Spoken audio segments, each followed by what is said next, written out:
Hello friends, मेरा नाम सूर्य प्रकाश। मेरे चैनल का नाम है basic of maths with Surya. मैं आपको चैनल पे कराऊंगा क्लास 10 एनसीईआरटी मैथ। एक चैप्टर हमने पूरा कंप्लीट कर लिया था। आज हम स्टार्ट करेंगे सेकंड चैप्टर जिसका नाम है पॉलीनोमियल।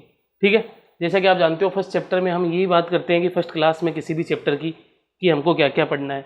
अब पॉलीनोमियल में हमको क्या क्या पढ़ना है? सबसे पहले इंट्रोडक्शन, उसके बाद geometrical meaning of the zeros of a polynomial, उसके बाद relationship between zeros and coefficient of a polynomial, फिर division algorithm for polynomial. Mainly ये चार चीज़ें पढ़नी है। तो इंट्रोडक्शन तो वही है जो क्लास 9 में आपने पढ़ा था, फिर भी यहाँ पे दोबारा रिवीजन हम करते हैं क्योंकि इंट्रोडक्शन अगर जिसको समझ में आ गया बढ़िया से तो ऑटोमेटिक ये 3 पार्ट उसको समझ में आ जाएगा। ठीक है, तो पॉलीनोमियल में सबसे पहले इंट्रोडक्शन।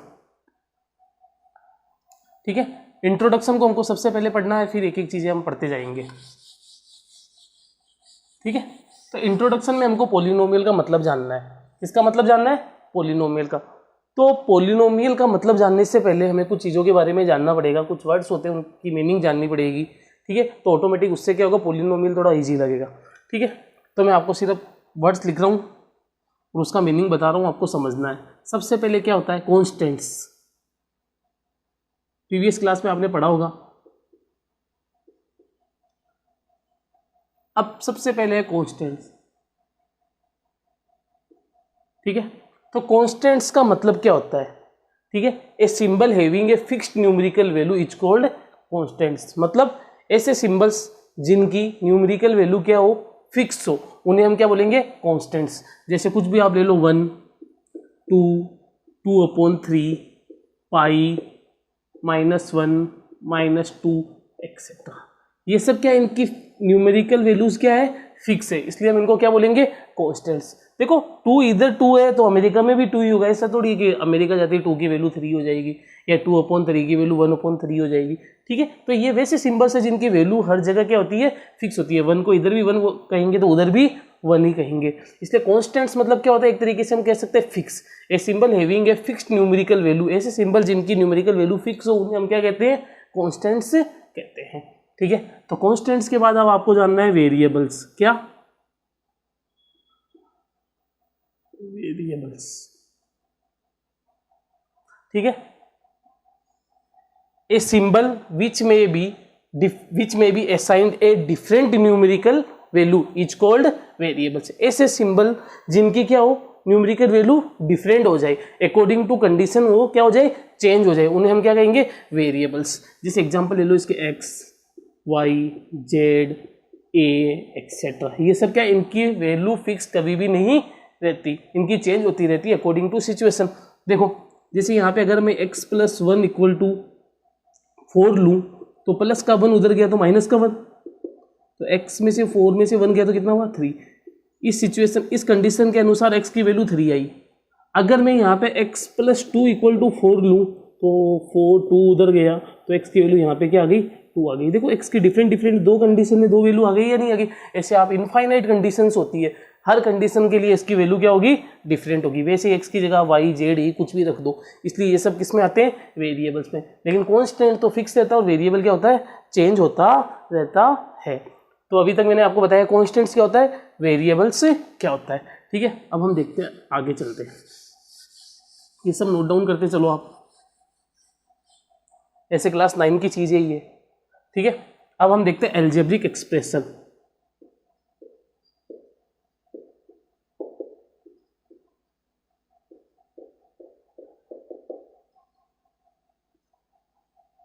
अलजेब्रिक एक्सप्रेशंस क्या होता है? डेफिनेशंस आपको समझ में आनी चाहिए। ऐसा नहीं कि मैं यहाँ पे डेफिनेशन लिखूंगा आप जमा के उसको लिखोगे। ठीक है, आपको पता रहना चाहिए कॉन्स्टेंट्स क्या होता है, वेरिएबल्स क्या होता है, अलजेब्रिक एक्सप्रेशन क्या होता है।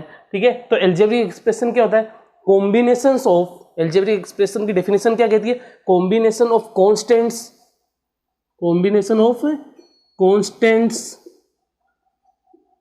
Variables and exponent.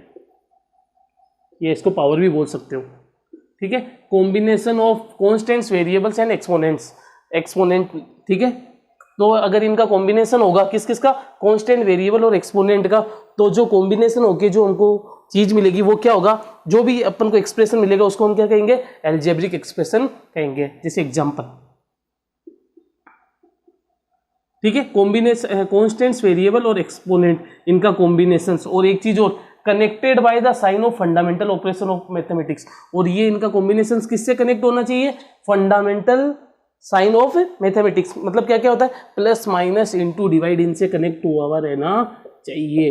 तो ऐसा जो एक्सप्रेशन होगा हम उसको क्या बोलेंगे, एल्जेब्रिक एक्सप्रेशन। जैसे 2 इंटू एक्स, आपको पता है एक नंबर और एक वेरिएबल के बीच में कुछ नहीं होता, इसका मतलब वहाँ पे इंटू होता है। देखो अभी अभी क्या बोला, कॉम्बिनेशन ऑफ कांस्टेंट, 2 कांस्टेंट आ गया, वेरिएबल आ गया, एक्सपोनेंट भी होना चाहिए। अब आप बोलोगे सर यहाँ पे तो एक्सपोनेंट है ही नहीं, किसी भी वेरिएबल के ऊपर कुछ नहीं हो तो हम क्या मानेंगे, 1। जैसे एक्स के ऊपर कुछ नहीं है तो हम क्या मानेंगे, 1 मानेंगे। ठीक है, तो यहाँ पे मतलब यहाँ पे एक्सपोनेंट भी है जिसको लिखने की आवश्यकता नहीं है। तो combination of constant, variable and exponent, इसका मतलब 2x को हम क्या बोलेंगे, एल्जेब्रिक एक्सप्रेशन। वैसे ही 3x² + 2, ये भी क्या हो गया, एल्जेब्रिक एक्सप्रेशन। देखो कॉम्बिनेशन ऑफ कांस्टेंट, वेरिएबल, एक तो ये हो गया, एक ही हो गया, बीच में प्लस आ गया। ठीक है, वैसे ही √2x, ठीक है, √3x, कुछ भी लिख सकते हो, आपको जो मन में आए वो लिखो। ठीक है, 3y² + 2। ठीक है, अब देखो क्या 5 एल्जेब्रिक एक्सप्रेशन है क्या, आप सोचोगे सर ये तो एल्जेब्रिक एक्सप्रेशन नहीं होगा क्योंकि यहाँ पे तो सिर्फ क्या है, कांस्टेंट है, वेरिएबल तो है ही नहीं। चलो वेरिएबल नहीं है, अब ये सोचो क्या मैं इसके वेरिएबल लगा सकता हूँ क्या। ठीक है, कुछ ऐसा करता हूँ जिससे 5 चेंज भी नहीं हो और वेरिएबल और एक्सपोनेंट भी आ जाए। आप जानते हो एनीथिंग टू दी पावर 0 = 1, अगर किसी का पावर हम 0 करेंगे तो वो क्या होगा, 1। क्या मैं यहाँ पे इसको ऐसे लिख सकता हूँ क्या, देखो x की पावर 0 कितनी हो गई, 5 का 5, x की पावर 0 1, 5 × 1 वापस 5 आ गया या नहीं आ गया। मतलब आप किसी भी नंबर को आप इस रूप में लिख सकते हो। तो यहाँ से एक बात निकल के आई कि जितने भी इंटीजर्स होते हैं ना वो सारे के सारे क्या होते हैं, एल्जेब्रिक एक्सप्रेशन होते हैं। इंटीजर मतलब 0, 1, 2, 3, -1, यहाँ तक कि रियल नंबर भी आप ले सकते हो इसके अंदर, जैसे 2/3, 3/2, ये सब भी क्या है, एल्जेब्रिक एक्सप्रेशन है। 3/2, इसके पीछे आप x की पावर 0 लगा सकते हो। ठीक है, तो एल्जेब्रिक एक्सप्रेशन सब कुछ होता है। आप मैथमेटिक्स में कुछ भी लिखो वो क्या होगा, एल्जेब्रिक एक्सप्रेशन होगा। ठीक है, तो यहाँ पे एक चीज आप याद जरूर रखना कि एक्सपोनेंट की एक कंडीशन होती है। एक्सपोनेंट की क्या होती है, कंडीशन होती है कि एक्सपोनेंट, दुनिया का कोई भी एक्सपोनेंट इस पे हो सकता है 1, 2, 3, लेकिन वहां पे भी एक्सेप्शन है, अपवाद है। क्या, 2 चीज नहीं हो सकती, क्या नहीं हो सकती, 2। एक तो इरेशनल नंबर हो नहीं सकता, exponent should not B irrational और इमेजिनरी। तो एक्सपोनेंट कभी भी नहीं होना चाहिए एल्जेब्रिक एक्सप्रेशन में, क्या, इरेशनल एंड इमेजिनरी। आपको पता है नंबर सिस्टम, जब मैंने आपको चैप्टर कराया था तो वहां पे इंट्रोडक्शन कराया था और क्लासिफिकेशन ऑफ नंबर्स में मैंने आपको अच्छे से समझाया था इरेशनल क्या होता है, इमेजिनरी क्या होता है। अगर कोई बच्चा इस चैनल पे नया है तो वो पहला चैप्टर का पहला वीडियो देखो, आपको समझ में आ जाएगा। ठीक है, तो इरेशनल नंबर ऐसे होता है, नॉन रिपीटिंग, नॉन टर्मिनेटिंग। ठीक है, जैसे √2 आप कैलकुलेटर पे मारोगे तो आप क्या देखोगे, ये रिपीट भी नहीं हो रहा और खत्म भी नहीं हो रहा। मतलब आप देखो 7x² + 2, ये तो एल्जेब्रिक एक्सप्रेशन हो गया। लेकिन अगर यहाँ पे 1/2 है तो भी क्या हो गया, ये एल्जेब्रिक एक्सप्रेशन हो गया। लेकिन आपको पता है इरेशनल नहीं होना चाहिए। जैसे इरेशनल में क्या है, 1/2 तो रेशनल होता है, यहाँ पे जैसे √2 नहीं होना चाहिए, √3 नहीं होना चाहिए।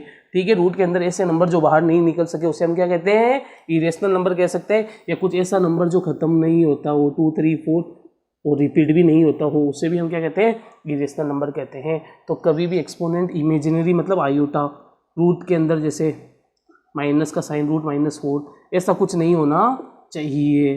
तो हम उसे क्या कहेंगे, एल्जेब्रिक एक्सप्रेशन नहीं कहेंगे। बस इतनी सी। और आप मैथ में कुछ भी लिख दो, वो क्या होता है, एल्जेब्रिक एक्सप्रेशन होता है। बस एक चीज एक्सेप्शन होती है जो याद रखना, क्या, exponent should not B irrational and imaginary. ठीक है, इरेशनल मतलब √2, √3, √5, यानी ऐसे नंबर जो रूट से बाहर नहीं निकल सके, √15। ठीक है, तो और इमेजिनरी मतलब आयोटा, काल्पनिक। या ऐसे कहूँ कि रूट के अंदर जो माइनस वाले नंबर होते हैं ना, रूट के अंदर अगर किसी भी नंबर के साथ माइनस है तो उसे हम क्या कहेंगे, इमेजिनरी। ठीक है, तो आपको कांस्टेंट, वेरिएबल, एल्जेब्रिक एक्सप्रेशन समझ में आया या नहीं आया। ठीक है, अब हम देखते हैं पॉलिनोमियल। अब हम क्या देखते हैं, पॉलिनोमियल। देखो एल्जेब्रिक एक्सप्रेशन एक बहुत बड़ा पार्ट है, ठीक है, उसी का ही कुछ पार्ट पॉलिनोमियल है, उसी का ही कुछ पार्ट क्या है, पॉलिनोमियल। अगर ये एल्जेब्रिक एक्सप्रेशन है तो ये क्या है, पॉलिनोमियल है। यानी एल्जेब्रिक एक्सप्रेशन का ही कुछ पार्ट पॉलिनोमियल होता है। कब हम किसी एल्जेब्रिक एक्सप्रेशन को पॉलिनोमियल कहेंगे वो आपको समझना है, कुछ ही नहीं है, बस ये क्या कह रहा है, अगर किसी एल्जेब्रिक एक्सप्रेशन का एक्सपोनेंट होल नंबर है, अगर किसी एल्जेब्रिक एक्सप्रेशन का एक्सपोनेंट होल नंबर है तो हम उस एल्जेब्रिक एक्सप्रेशन को पॉलिनोमियल कहेंगे। क्या कहेंगे, पॉलिनोमियल कहेंगे। बस इतना सा डेफिनेशन है। होल नंबर मतलब 0 1 2 3, या आप इसको नॉन नेगेटिव इंटीजर्स भी बोल सकते हो। क्या वर्ड आ सकता है, नॉन नेगेटिव इंटीजर्स, मतलब एक्सपोनेंट या तो होल नंबर बोलो इसको, या आप इसको बोलो नॉन नेगेटिव इंटीजर्स। ठीक है, अब मैं आपको पूछता हूं, आप बताते रहना।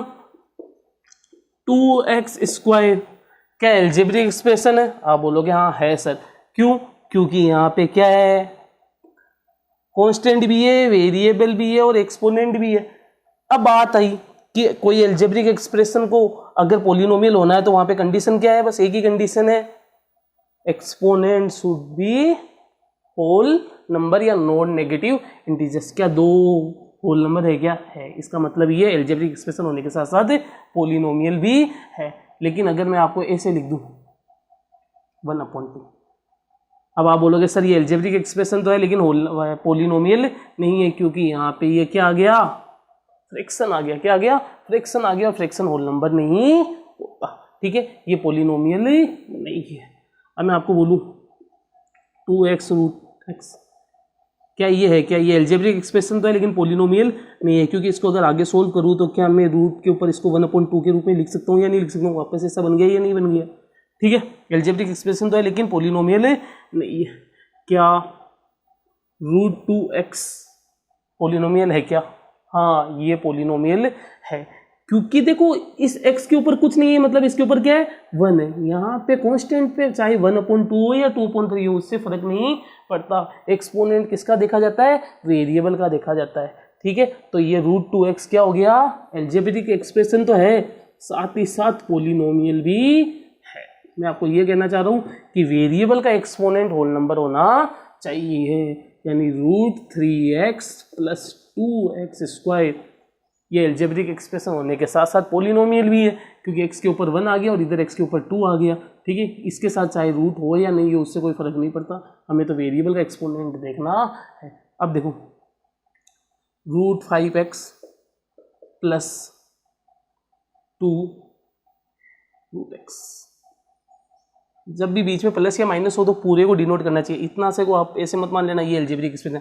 अब ये पूरा आ गया, ठीक है, अब इस पूरे को देखो कि ये एल्जेब्रिक एक्सप्रेशन है या नहीं है। पहली बात, एल्जेब्रिक एक्सप्रेशन है ही है। एल्जेब्रिक एक्सप्रेशन की सिर्फ एक ही कंडीशन होती है नहीं होने की, वो क्या, वेरिएबल कभी भी इमेजिनरी और इरेशनल नहीं होना चाहिए। ठीक है, एल्जेब्रिक एक्सप्रेशन है लेकिन ये पॉलिनोमियल नहीं होगा, क्योंकि देखो यहाँ तक ये √5 ठीक है, x भी ठीक है, ऊपर 1 आ गया, 2 भी ठीक है, लेकिन x के ऊपर यहाँ पे वेरिएबल क्या आ जाएगा, 1/2। जब x के ऊपर 1/2 आ गया तो होल नंबर नहीं होगा, इसका मतलब ये पॉलिनोमियल भी नहीं होगा। ठीक है, तो समझ में आया आपको? बस कुछ नहीं, पॉलिनोमियल कुछ भी नहीं है, एल्जेब्रिक एक्सप्रेशन का एक स्पेशल केस है। क्या है, स्पेशल केस है, जब अगर किसी एल्जेब्रिक एक्सप्रेशन का एक्सपोनेंट होल नंबर हो। क्या हो, एक्सपोनेंट क्या हो, होल नंबर हो या नॉन नेगेटिव इंटीजर्स हो, तो वो एल्जेब्रिक एक्सप्रेशन क्या कहलाएगा, पॉलिनोमियल कहलाएगा। ठीक है, तो कांस्टेंट, वेरिएबल और पॉलिनोमियल। अब आगे देखिए, अब देखो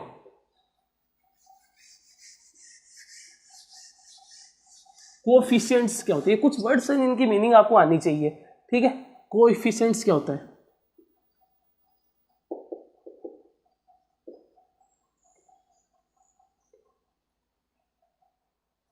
ठीक है, कोएफिशिएंट का मतलब क्या होता है, constant term with variable is called coefficient. अगर किसी कांस्टेंट टर्म के साथ जो वेरिएबल होता है, किसी वेरिएबल के साथ जो कांस्टेंट टर्म होता है, वो क्या कहलाएगा, उस वेरिएबल का कोफिशिएंट कहलाएगा। जैसे 5x²। अब यहाँ पे अगर मैं आपको बोलूँ x² का कोफिशिएंट क्या होगा 5, 5 is the coefficient of x², तो यहाँ पे कोफिशिएंट क्या होगा 5 होगा। किसका होगा x² का होगा। तो x² का कोफिशिएंट क्या है 5 है। जैसे एग्जाम में क्वेश्चन कभी कभी आ जाता है 2x² + 3x + 5, ठीक है। तो यहाँ पे पूछ लेगा आपको क्या x का कोफिशिएंट क्या है, तो आपका आंसर होना चाहिए 3। x² का कोफिशिएंट क्या है 2, ठीक है। ये तो मैं बोला कांस्टेंट टर्म विथ वेरिएबल, जो कांस्टेंट टर्म होता है ना वेरिएबल के साथ, उससे हम क्या कहेंगे कोफिशिएंट कहेंगे। समझ में आ रहा है मैं क्या कह रहा हूँ, बस मेनली आपको यही जानना है, ठीक है। अगर आपके सोचो, चलो एक क्वेश्चन और देखें, 7x² + 3x, और इसमें पूछ लिया what is coefficient of x³ का कोफिशिएंट क्या होगा। सोचो और इसका आंसर दो। क्वेश्चन इतना सा आया 7x² + 3x, और पूछ लिया गया कि x³ या x³ का कोफिशिएंट क्या होगा। अब आप कंफ्यूज हो गए, यहाँ पे x³ तो है ही नहीं, कोफिशिएंट कैसे निकाले। अगर x² का पूछता तो आप 7 बोल देते, x का पूछता तो 3 बोल देते, लेकिन x³ का क्या है। अब सुनो, क्या मैं इसके आगे, अब आपने सोचा काश इसके साथ x³ होता तो मैं बता देता, लेकिन इसमें तो डिफरेंस है। क्या यहाँ पे कौन सी वैल्यू पुट करूँ कि ये और ये सेम रहे, क्योंकि ओरिजिनल चीज़ में चेंजेस नहीं आना चाहिए। तो क्या आप यहाँ पे 0 रख सकते हो क्या, 0 को किसी से भी मल्टीप्लाई करो वापस 0 आएगा, और जब 0 को किसी से ऐड करोगे तो उस पर फर्क नहीं पड़ेगा। इसको इससे मल्टीप्लाई करोगे तो 0 आएगा, और 0 को इससे प्लस करोगे तो वापस ही आ जाएगा।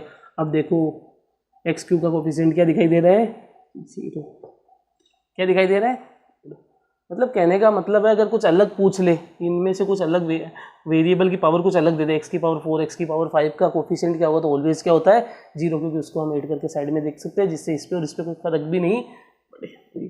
अब यहाँ पे आप अगर 2 लगा दोगे तो क्या ये इक्वल रहेगा, क्या नहीं रहेगा, तो वहाँ पे आप 2 थोड़ी कह सकते हो। अब आप सोच रहे होंगे सर यहाँ पे 2 हुआ तो, अरे हुआ तो बात अलग है, लेकिन अभी तो आपको इससे कंपेयर करना है।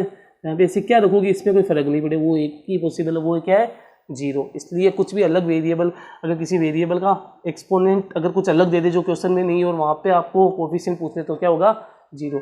तो 3-4 चीज़ पढ़ लिया, क्या क्या पढ़ लिया, कांस्टेंट पढ़ लिया, ठीक है। ऐसे सिंबल्स जिनकी न्यूमेरिकल वैल्यू फिक्स हो उससे हम कांस्टेंट कहते हैं, ऐसे सिंबल जिनकी न्यूमेरिकल वैल्यू फिक्स नहीं है उसे हम वेरिएबल कहते हैं, ठीक है।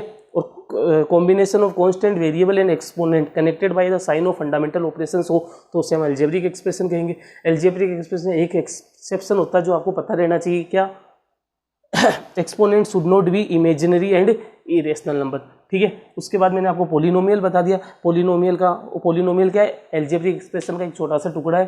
क्या कह सकते हैं, अगर किसी अलजेब्रिक एक्सप्रेशन का एक्सपोनेंट क्या है वेरिएबल हो, तो एक्सपोनेंट क्या होल नंबर हो, तो हम उस अलजेब्रिक एक्सप्रेशन को पोलिनोमियल कहेंगे। फिर मैंने आपको बताया coefficient, constant term with variable is called coefficient, तो ये आपको जानना है। अब हम पढ़ेंगे डिग्री ऑफ ए पोलिनोमियल। क्या पढ़ेंगे, डिग्री ऑफ ए पोलिनोमियल, ठीक है। ये भी बहुत इंपॉर्टेंट है, डिग्री ऑफ ए पोलिनोमियल। आप लिखते चलना साथ के साथ, ठीक है। डिग्री ऑफ ए पोलिनोमियल क्या होता है, अगर किसी पोलिनोमियल में का वेरिएबल ज़्यादा हो, जितना ज़्यादा वेरिएबल होगा ना वही उसका क्या होगा डिग्री होगा। मतलब the highest power of variable is called the degree of polynomial. देखो जैसे 2x² + 3, अब यहाँ पे वेरिएबल कुछ नहीं है, तो यहाँ पे वेरिएबल क्या x⁴ 0 लिख सकते हो, तो हाईएस्ट क्या 0 है या 2 है, 2 है, तो यहाँ पे क्या हो जाएगा 2। इस पोलिनोमियल की डिग्री क्या हो गई 2 हो गई। वैसे ही 7x² + 5x का +2, इसमें बताओ डिग्री क्या होगी। मैं क्या बोला था, the highest power of variable is called the degree of polynomial. यहाँ पे x⁴2, यहाँ पे x⁴1, यहाँ पे x⁴0 जो छुपी हुई है, तो क्या होगा डिग्री क्या हो जाएगी 2 हो जाएगी, ठीक है। 8x³ + 3√x, बताओ इसकी डिग्री क्या होगी, तो आप क्या √x को इस हिसाब से लिख सकते हो। अब बताओ डिग्री क्या होगी। बच्चे जल्दीबाजी में क्या सोचेंगे 3 ज़्यादा है, इसका मतलब ये क्या हो जाएगा, इसका डिग्री क्या हो जाएगा 3 हो जाएगा। नहीं, यहाँ पे डिग्री ऑफ पोलिनोमियल निकाली जाती है, तो आपका आंसर होना चाहिए क्या, यहाँ पे डिग्री नहीं निकाल सकते क्योंकि ये पोलिनोमियल नहीं है। और जब पोलिनोमियल ही नहीं है तो इसका डिग्री कहाँ से बताएंगे, ठीक है। पोलिनोमियल होने के लिए उसका एक्सपोनेंट क्या होना चाहिए, जितने भी एक्सपोनेंट है ना वो सारे के सारे क्या होना चाहिए, होल नंबर होना चाहिए। ये तो होल नंबर है, लेकिन ये होल नंबर है क्या, नहीं है। इसका मतलब ये जब ये पोलिनोमियल ही नहीं है तो इसका डिग्री कहाँ से होगा, ठीक है। तो डिग्री बताते समय एक चीज़ याद रखना, क्या याद रखना, कि वो पोलिनोमियल है या नहीं है। कभी कभी जल्दीबाजी में ये गलती मत कर देना, ठीक है। तो ये हो गया डिग्री ऑफ ए पोलिनोमियल, ठीक है। अब सुनो, क्या 7 पोलिनोमियल है? अलजेब्रिक एक्सप्रेशन तो है लेकिन पोलिनोमियल भी है, क्योंकि मैं 7 के पीछे 7 को इस हिसाब से लिख सकता हूँ, कांस्टेंट, वेरिएबल, एक्सपोनेंट, और एक्सपोनेंट 0 होल नंबर होना चाहिए जो होल नंबर है, यानी 7 क्या है, पोलिनोमियल है।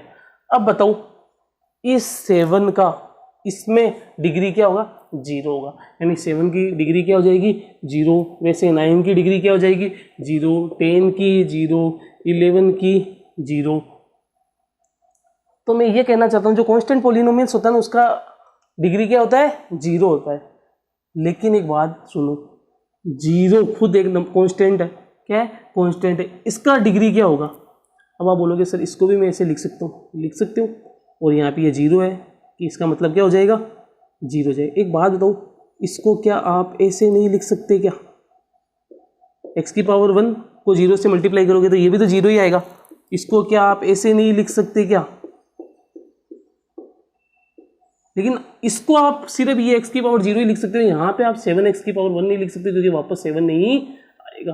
तो मेरा कहने का मतलब है कांस्टेंट पोलिनोमियल में 0 एक स्पेशल केस है, 0 एक स्पेशल केस है जिसका हम डिग्री फाइंड नहीं कर सकते, degree can not be find, 0 का हम डिग्री फाइंड नहीं कर सकते, क्योंकि यहाँ पे तो आप x की पावर कितनी भी लिख सकते हो। अब किसी ने बोला 3 डिग्री होगी तो मैं बोलूँगा क्या x की पावर 4 नहीं लिख सकता क्या यहाँ पे, ठीक है।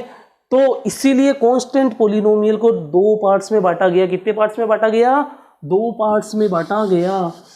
देखो अच्छे से समझने की कोशिश करो, छोटी छोटी चीजें ही है। कांस्टेंट पोलिनोमियल जो होता है ना, कांस्टेंट पोलिनोमियल में सब कुछ आता है, 0, 1, 2, 3, ठीक है। इनको 2 पार्ट्स में बांटा गया। 0 को अलग क्यों रखा गया आपको पता चल गया, 0 पोलिनोमियल, और इनको दूसरे पार्ट को कहते हैं non zero constant polynomial, non zero constant polynomial. इनको रिवीजन करते जाना आप साथ के साथ।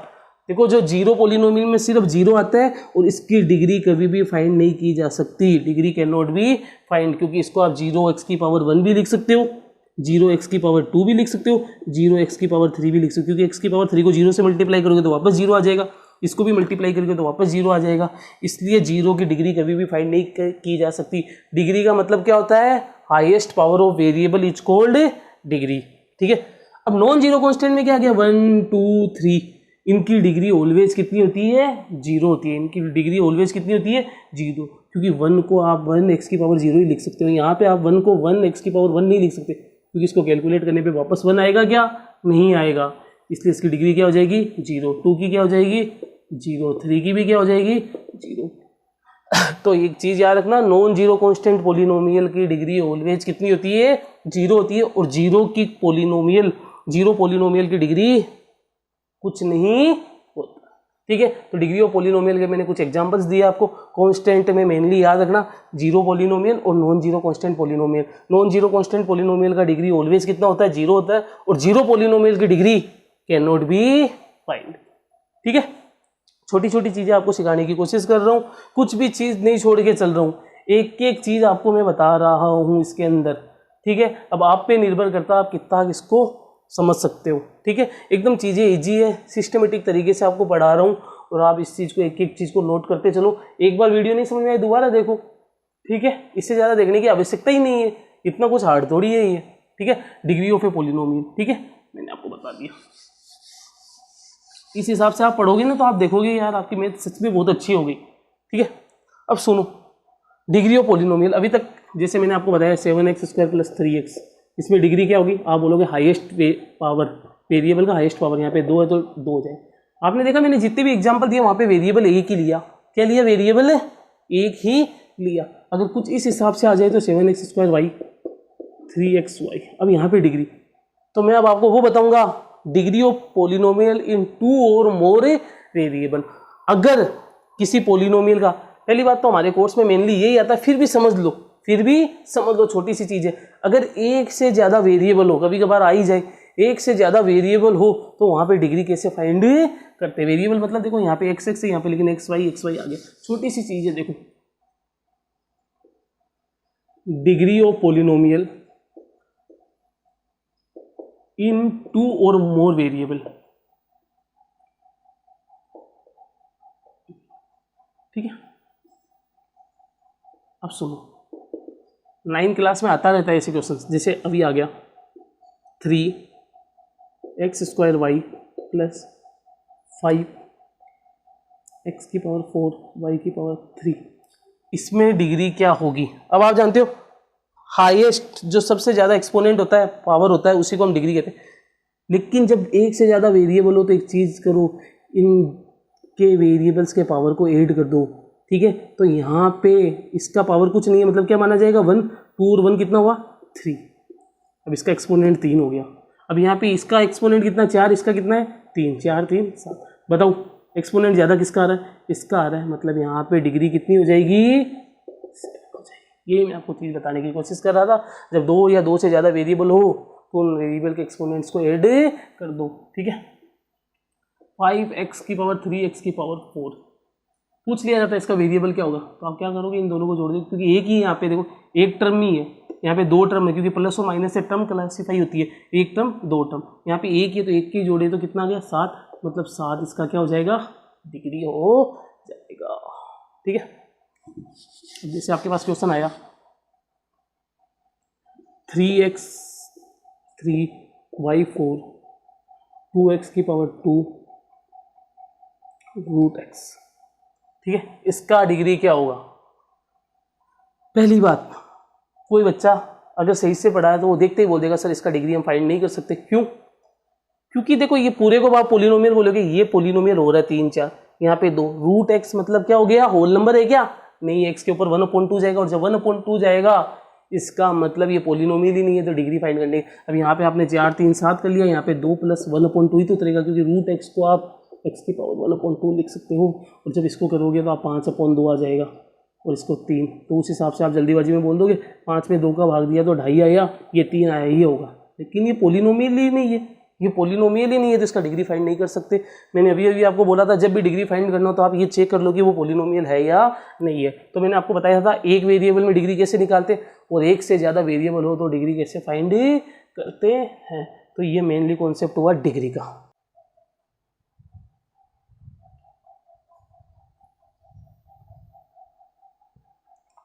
अब हम पढ़ेंगे क्लासिफिकेशन ऑफ पोलिनोमियल। क्या पढ़ेंगे? Classification of polynomial.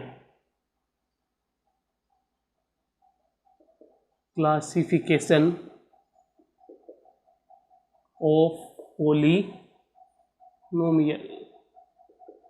ठीक है। पोलिनोमियल को किस हिसाब से बांटा गया, देखो 2 टाइप से, एक तो हो गया टर्म वाइज,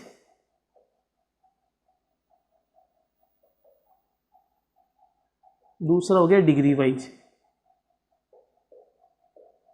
ठीक है। डिग्री का मतलब आपको पता ही है, टर्म का मतलब क्या होता है, अगर किसी पोलिनोमियल में प्लस या माइनस से हम टर्म कनेक्ट करेंगे, जैसे 2x², ये पोलिनोमियल और इसमें कितने टर्म है, एक टर्म है, ठीक है। अभी अभी मैंने बोला था टर्म अगर बीच में प्लस या माइनस हो तो हम बता सकते हैं इसमें कितने टर्म है, ठीक है। 2x² + 3, ये पूरा पोलिनोमियल कहेंगे, बीच में प्लस आ गया मतलब 1 और 2, अब इसको क्या करेंगे अपन, दो टर्म है इसमें, ठीक है। 7x³ + 3x² + 3, ये पूरा पोलिनोमियल है, इसमें कितने टर्म हो गए, 1 2 3, ठीक है।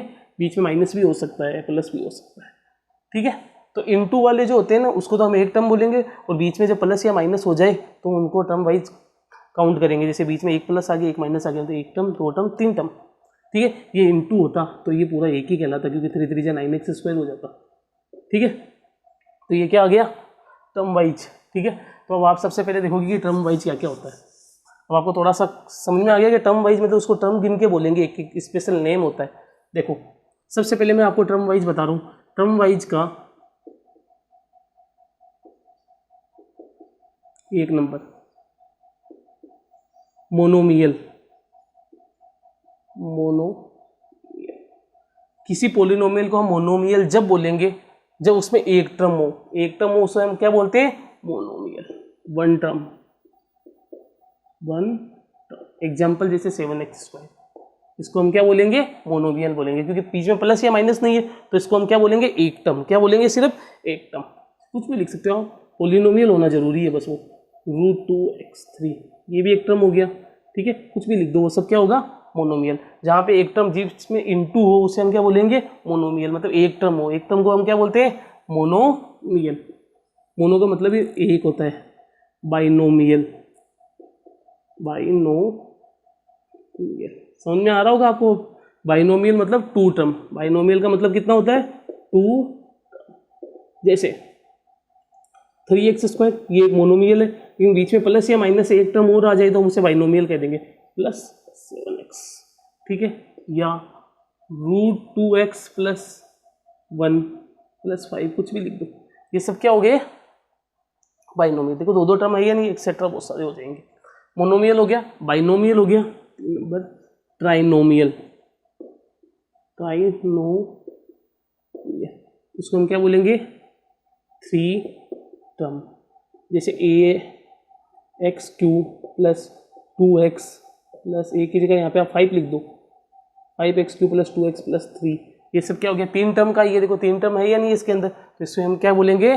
ट्राइनोमियल। अगर किसी पोलिनोमियल में एक टर्म हो तो उसे हम मोनोमियल, 2 टर्म हो तो उसे हम बाइनोमियल, 3 टर्म हो तो हम उसे ट्राइनोमियल बोलेंगे। मेनली 3 टर्म तक ही बोला जाता है। अब देखो वही कांस्टेंट पोलिनोमियल को 2 पार्ट्स में बांटा गया, अभी बताया था मैंने। Non zero constant polynomial, zero polynomial, वो भी इसी में ही आ जाते हैं। एक होता है नॉन जीरो पोलिनोमियल, नॉन, इसको टर्म के अकॉर्डिंग नहीं, इसके हिसाब से बांटा गया। नॉन जीरो कांस्टेंट पोलिनोमियल,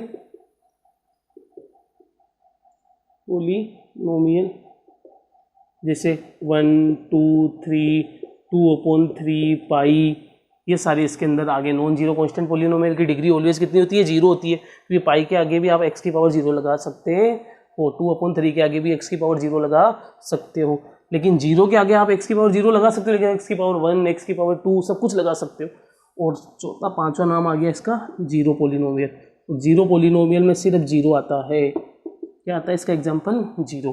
तो टर्म वाइज में मेनली ये 5 होता है: monomial, binomial, trinomial, non zero constant polynomial, zero polynomial, ठीक है। कांस्टेंट पोलिनोमियल बोलने पे इस पे 0 भी इसके अंदर आ जाता है, लेकिन मैंने आपको कहा था कांस्टेंट को 2 पार्ट्स में ऑलवेज रखो, नॉन जीरो कांस्टेंट और 0, क्योंकि 0 एक स्पेशल केस है कांस्टेंट पोलिनोमियल का।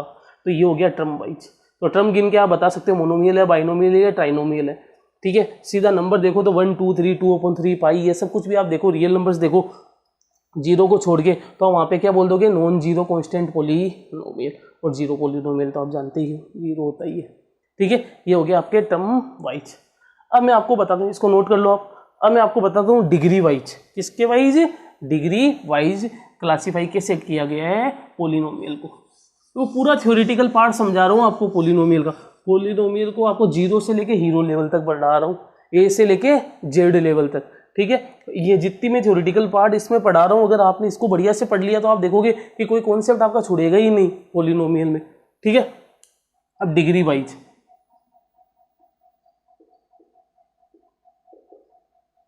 ठीक है, डिग्री वाइज कैसे बांटा गया, ठीक है। तो डिग्री वाइज मतलब आपको पता है डिग्री क्या होती है? अभी अभी मैंने बताया था आपको डिग्री क्या होती है। Highest power of variable, variable का जो हाईएस्ट पावर होता है किसी पोलिनोमियल में, उसको हम डिग्री कहते हैं, ठीक है। और डिग्री को मैंने आपको बताया था जब 2 या 2 से ज़्यादा हो तो भी डिग्री निकालना आपको बता दिया था, ठीक है। अब सुनो डिग्री वाइज, तो इसको आप कैसे करोगे? सबसे पहले डिग्री, फिर उसका पोलिनोमियल का नेम क्या होगा वो अपन देंगे डिग्री वाइज। जैसे यहाँ पे मोनोमियल ये सब नाम दिया था ना, वैसे यहाँ पे भी पोलिनोमियल का नाम देगा, डिग्री देके आप बता सकते हो।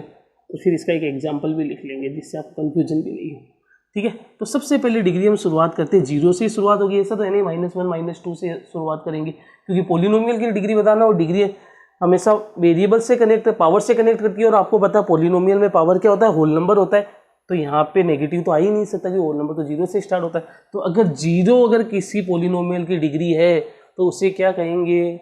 खुद सोचने की कोशिश करो। अभी बोला था जीरो किन की डिग्री होती है? नॉन जीरो कांस्टेंट पॉलिनोमियल की। वहाँ पे बताया था या नहीं बताया था? तो उस डिग्री को देख के आप सीधा उसको नॉन जीरो कांस्टेंट पॉलिनोमियल कहोगे, जो आगे अभी आपको बताया था वो इसमें भी आता है, नॉन जीरो कांस्टेंट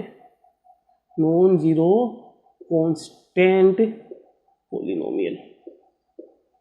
ठीक है, इसका एग्जाम्पल क्या हो जाएगा? 1 2 3। जीरो नहीं आएगा, जीरो की डिग्री कभी भी फाइंड नहीं की जा सकती, इसलिए डिग्री वाइज में वो आया ही नहीं है। 2/3 पाई एक्सेट्रा। ठीक है, अगर किसी की डिग्री 1 हो, कितनी हो? 1 हो, जैसे 3x + 2, इसमें डिग्री कितनी है? देखो, इसकी x की पावर 1 कुछ नहीं है और इसमें x की पावर 0, तो इसकी डिग्री कितनी हो गई? 1। तो इसको हम क्या बोलेंगे? देखो टर्म वाइज तो इसको आप बाइनोमियल बोल दोगे। क्या बोल दोगे? बाइनोमियल। एक बात बताओ, ये भी तो क्या है? 1 डिग्री का है, यहाँ पे भी तो डिग्री 1 आ रही है, तो यहाँ पे बाइनोमियल बोला, यहाँ पे क्या बोल दिया? इसको मोनोमियल बोल दिया। लेकिन आप डिग्री देख के आप इसको एक नाम भी दे सकते हो। अगर किसी की डिग्री 1 है तो उसे हम लीनियर पॉलिनोमियल बोलेंगे। क्या बोलेंगे? Linear polynomial. जैसे एग्जांपल 2x + 3, यहाँ पे डिग्री कितनी है? 1। ठीक है, सिर्फ 2x, डिग्री कितनी है? 1। सिर्फ x, डिग्री कितनी है? 1। √2x, डिग्री कितनी है? 1। देखो, इस कांस्टेंट पे तो रूट आ सकता है, लेकिन x पे रूट मत लगा देना, क्योंकि वो फिर पॉलिनोमियल ही नहीं रहेगा। लेकिन यहाँ पे तो भी पॉलिनोमियल है।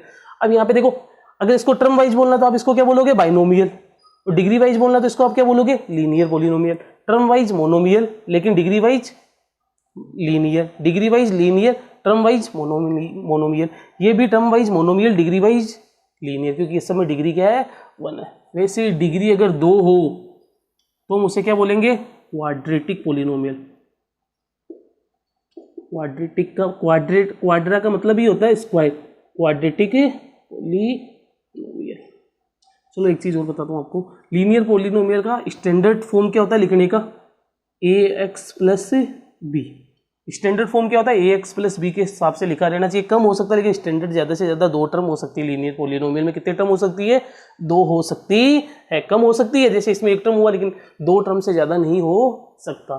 ठीक है, और यहाँ पे a 0 के बराबर नहीं होना चाहिए, क्योंकि जब a 0 के बराबर हो गया तो 0 को x से मल्टीप्लाई करोगे तो 0 + b, और जब x ही नहीं बचेगा तो उसका कहाँ से आप डिग्री 1 दिखाई देगा? यहाँ पे डिग्री 1 दिखाई दे रहा है क्या? नहीं दे रहा, इसलिए a 0 नहीं होना चाहिए।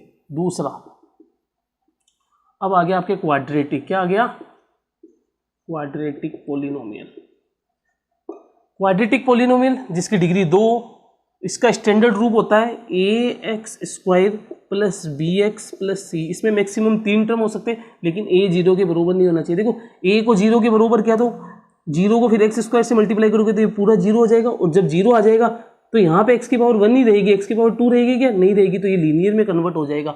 मैं क्या कह रहा हूँ कि ax² मतलब a की जगह आपने 0 रखा तो x² से मल्टीप्लाई किया तो 0 + bx + c।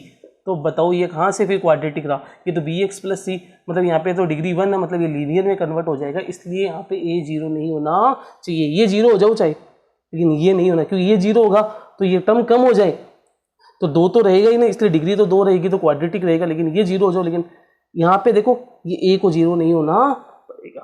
ठीक है, तो इसका एग्जाम्पल जैसे 7x² + 2x + 3। कोई पूछे ये क्या है, डिग्री वाइज पूछे तो आप देखोगे मैक्सिमम डिग्री 2 आ रही है, हाईएस्ट पावर, तो इसको आप क्या बोल दोगे? क्वाड्रेटिक बोल दोगे।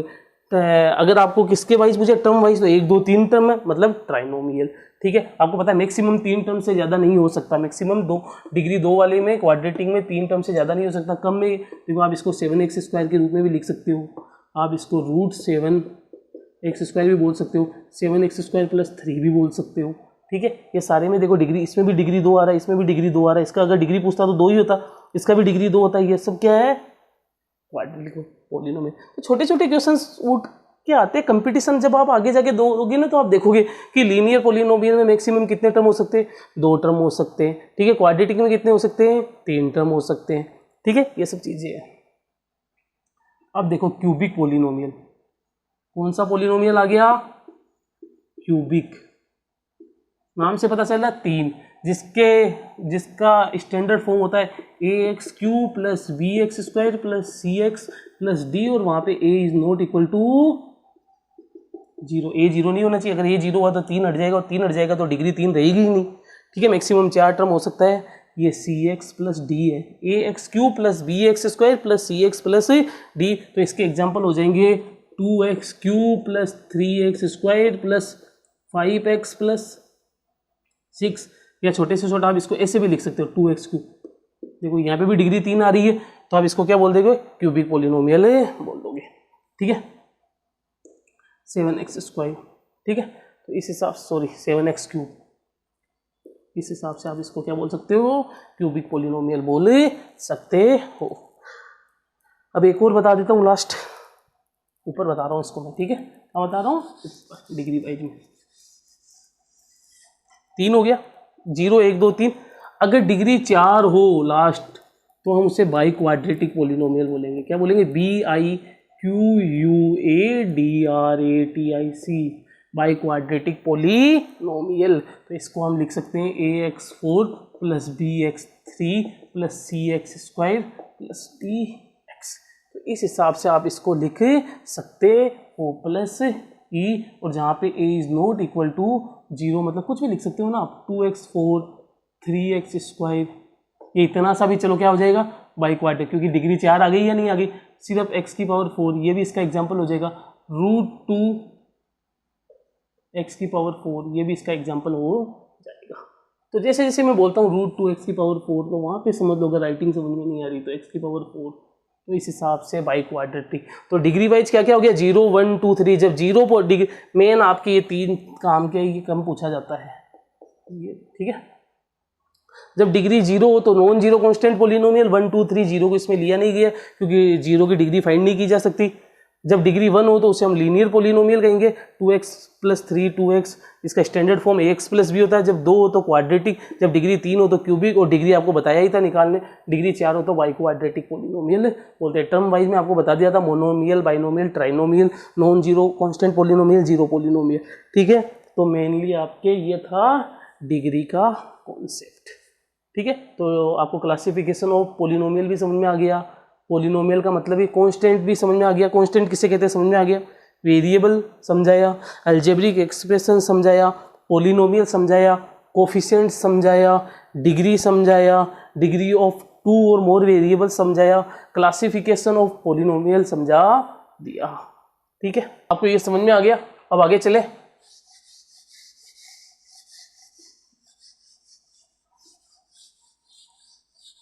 अब इस मेनली आपको लास्ट पार्ट पढ़ना है इसका, zero of A polynomial. Introduction में आपको मेनली यही पढ़ना है। ठीक है, और आगे हम पढ़ेंगे zero of A polynomial. Zero of A polynomial क्या होता है, ठीक है, जीरो ऑफ ए पोलिनोमियल क्या होता है। ठीक है, तो जीरो ऑफ पोलिनोमियल मतलब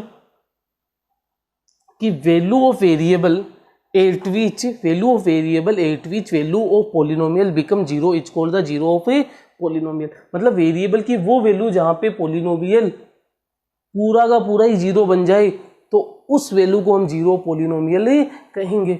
जैसे 2x प्लस 2x माइनस 6, तो इस पोलिनोमियल में वैल्यू वेरिएबल की वो वैल्यू जहां पे पूरा पोलिनोमियल जीरो के बराबर हो जाए तो उस वैल्यू को हम जीरो पोलिनोमियल कहेंगे। तो यहाँ पे x की ऐसी वैल्यू सोचो जिससे इस पूरे की वैल्यू जीरो हो जाए, इस पूरे की वैल्यू जीरो हो जाए। क्या मैं x की जगह 3 लिख दूँ तो 2 3 जा 6, 6 माइनस 6 कटा तो जीरो आ गया या नहीं आ गया।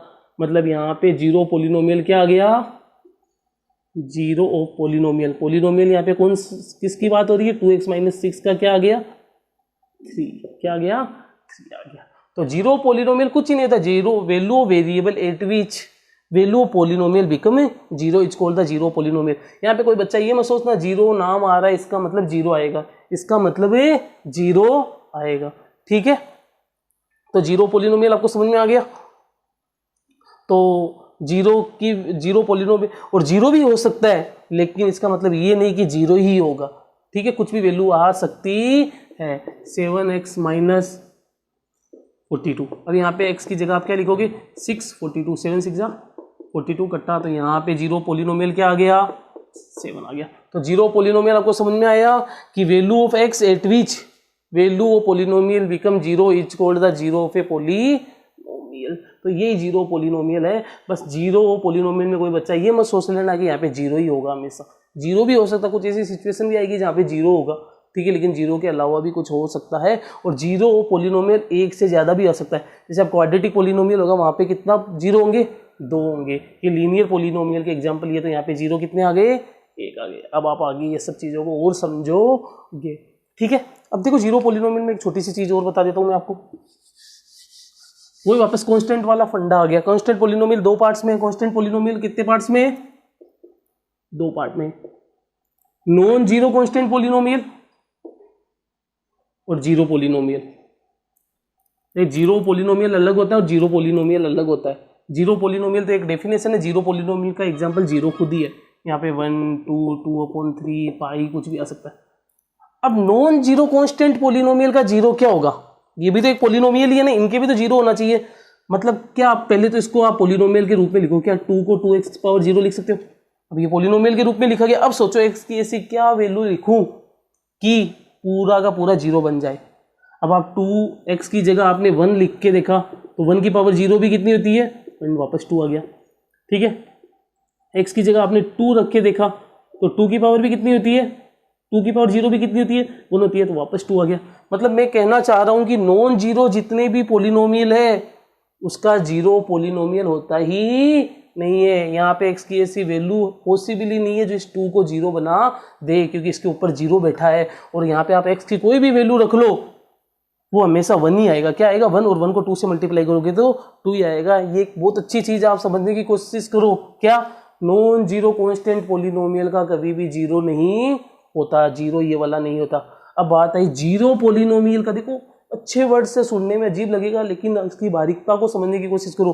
जीरो पोलिनोमियल का जीरो पोलिनोमियल क्या होगा। आप पहले जीरो को पोलिनोमियल के रूप में लिखोगे तो क्या आप जीरो को x की पावर 1 के रूप में लिख सकते हो। तो आप देखो जीरो, x की जगह आपने 1 रखा तो भी जीरो बन गया। अब जीरो को आप x की पावर 2 भी लिख सकते हो, तो यहाँ पे भी आप कुछ भी रख दो, 3 रखा तो भी ये जीरो बन गया। मतलब ये कहने का है कि जीरो के जीरो पोलिनोमियल इनफाइनाइट है। मतलब जितने भी रियल नंबर है ना वो जीरो के पोलिनोमियल होंगे। मैं मानता हूँ ये चीज़ थोड़ी सी अच्छी है, समझने की कोशिश करना। मैं कहना चाह रहा हूँ कांस्टेंट पोलिनोमियल को 2 पार्ट्स में बांटते, non zero constant polynomial, zero polynomial. Zero polynomial अलग होता है, जीरो पोलिनोमियल अलग होता है। इसका क्योंकि ये सब भी पोलिनोमियल है तो इनका भी तो, जैसे अभी आप इसका तो सीधा बता दिया 2x + 6, इसका मैं अगर पूछूँ आपका जीरो क्या होगा तो आप यहाँ पे -3 रखोगे और 2 3 6, -6 + 6 करता तो आप बोलोगे सर इसका क्या आ गया, -3 आ गया। लेकिन मैं यही आपको पूछ लूँ बेटा 5 भी तो एक पोलिनोमियल है ना, नॉन जीरो कांस्टेंट पोलिनोमियल का एग्जांपल है, इसका जीरो क्या होगा। तो आपको आंसर देना है सर इसका जीरो फाइंड नहीं होगा, क्योंकि आप इसको पोलिनोमियल के रूप में लिखोगे तो ऐसा, और यहाँ पे आप कुछ भी रख दो x की वैल्यू कभी भी 5 को जीरो नहीं बनाएगी। मतलब इसको आप जीरो नहीं बना सकते। तो नॉन जीरो कांस्टेंट पोलिनोमियल का जीरो नहीं होता, लेकिन जीरो पोलिनोमियल का जीरो होते हैं। और वो भी जितने भी रियल नंबर है ना, every real number is zero of zero polynomial of zero, ठीक है। तो जितने भी रियल नंबर है वो सारे के सारे जीरो के जीरो ऑफ पोलिनोमियल है। तो मेनली इंट्रोडक्शन में मैं आपको यही पढ़ाऊंगा, ठीक है। तो इंट्रोडक्शन ये क्लास 9 का है। जिस बच्चे ने क्लास 9 अच्छे से पढ़ी उसको ये ऑटोमेटिक समझ में आया होगा। और अब आप देखोगे कि आप आगे जब पढ़ोगे तो ये बार बार यूज में आने वाले वर्ड्स है, ठीक है। तो आपको जितना भी मैंने आज पढ़ाया, constant, variable, algebraic expression, polynomial, coefficient, degree, classification of polynomial, zero polynomial, खासकर कांस्टेंट पोलिनोमियल को इस हिसाब से बांटना। तो इस हिसाब से आप कांस्टेंट पोलिनोमियल को बढ़िया से पढ़ना कि नॉन जीरो कांस्टेंट पोलिनोमियल की डिग्री में क्या बात बताई थी आपने और जीरो में क्या बताई थी, ठीक है। Thank you.